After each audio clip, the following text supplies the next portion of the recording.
Вакцината против COVID во државата треба да пристигне во февруари или март идната година, а ќе ја добиеме онаа вакцина која прва ќе биде одобрена во Европската Унија. Но оваа долгоочекувана вакцина нема да биде достапна за сите граѓани. Иако планот е Македонија да добие 400.000 вакцини, со што ќе се покријат 20% од населението, во првата фаза ќе добиеме само 33.000 дози на вакцини.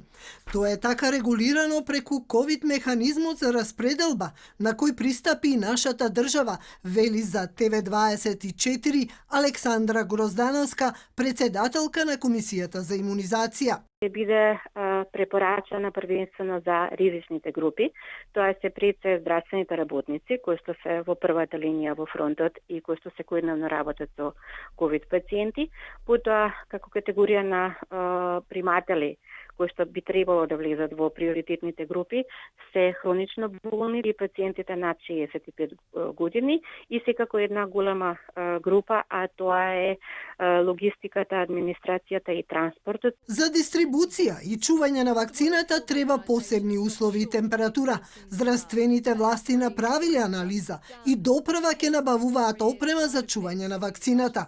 Министерот за здравство Венко Филипче на социјалните мрежи објави дека ова е една од најголемите логистички операции која ќе треба да се спроведе.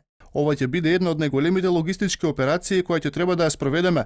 Вакцинирањето ќе го спроведат лекари и медицински сестри кои во моментов не работат со COVID пациенти. Делот на прием, чување на вакцините, дистрибуција до местата каде ќе бидат аплицирани, веќе планот е во завршна фаза, но во текот на следната недела ќе организираме една вежба на терен, како тоа би изгледало.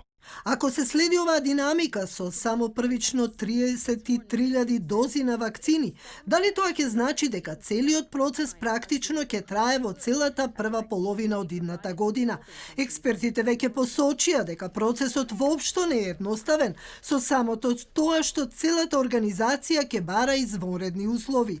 Во секој случај, вакцините и покрај тоа што се порачани нема да добијат зелено светло, се додека Европската агенција за лекови не даде одобрување. За сега земјите се најмногу заинтересирани за вакцината на Pfizer, за која испитувањата покажале дека е ефикасна со 95% сигурност.